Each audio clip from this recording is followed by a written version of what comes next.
हम बात करेंगे जो भी भ्रांतियाँ रेडिएशन के रिगार्डिंग फैली हुई हैं उनको कुछ हद तक क्लियर करने की। कुछ हम बहुत ही कॉमन चीज़ों के बारे में सबसे पहले हम बात करेंगे, जो बहुत ही कॉमन चीज़ें हैं। पहली चीज़ है कि बहुत सारे पेशेंट्स को ये लगता है कि जो रेडिएशन है वो ऑलमोस्ट जिसको भी कैंसर हुआ है उसको रेडिएशन की ज़रूरत है। ऐसा नहीं है।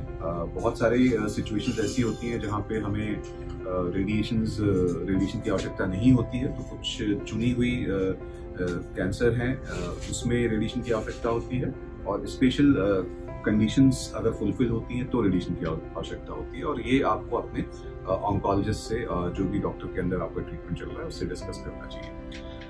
दूसरी एक भ्रांति ये है कि रेडिएशन, अगर किसी को कीमोथेरेपी हो रही है, कोई दूसरा ट्रीटमेंट हो रहा है, उसके साथ रेडिएशन नहीं हो सकता है।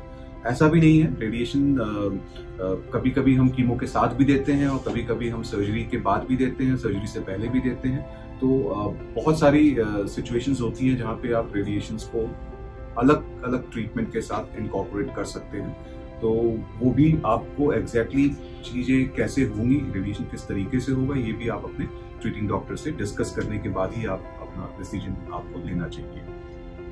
एक और भ्रांति है कि जब हम रेडिएशन देते हैं तो पूरी बॉडी को रेडिएशन जाता है। ऐसा नहीं होता है। रेडिएशन जो है वो पिन पॉइंटेड होता है आजकल के ज़माने में, और अगर हम मॉडर्न टेक्निक्स यूज़ कर रहे हैं तो जो हमारा टारगेट, डिफाइंड टारगेट है, उसी एरिया में रेडिएशन जाता है, और उसके आसपास के जो नॉर्मल ऑर्गन्स होते हैं या नॉर्मल टिश्यूज होते हैं उनको हम बचाते हुए जो हमारा टारगेट एरिया है उसको रेडिएशन देते हैं, जिससे कि साइड इफेक्ट भी कम से कम होते हैं। एक और भ्रांति है कि रेडिएशन जो है वो कॉन्टेजियस है, बेसिकली वो फैलता है।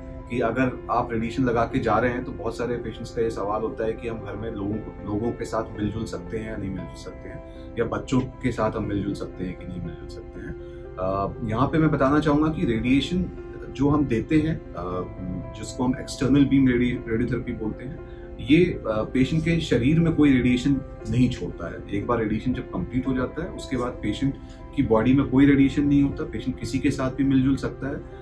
पेशेंट अपने बच्चों के साथ भी मिलजुल सकता है और फैमिली मेंबर्स के साथ भी मिलजुल सकता है। तो इसका किसी भी प्रकार से कुछ भी इस तरह का नहीं है कि आप दूसरे किसी भी और लोगों को फैला सकते हो या लोगों तक इसको आप पहुंचा सकते हो।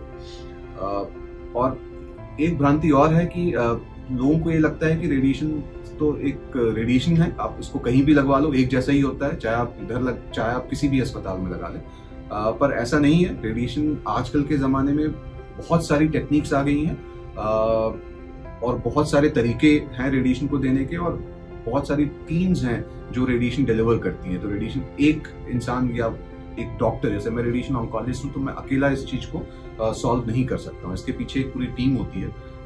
तो वो टीम जितनी एक्सपीरियंस्ड होगी उतना अच्छा रेडिएशन होगा, और साथ ही साथ आपकी जो मशीन्स हैं, मशीन्स में किस तरह की टेक्निक अवेलेबल है उस पर भी क्वालिटी डिपेंड करती है। तो क्वालिटी, एक तो मशीन्स आपकी कितनी आधुनिक मशीनें हैं, और अलॉन्ग विद दैट आपके पास कितनी एक्सपीरियंस टीम है। इन दोनों का जो कॉम्बिनेशन है वो डिसाइड करता है कि क्वालिटी कितनी अच्छी है।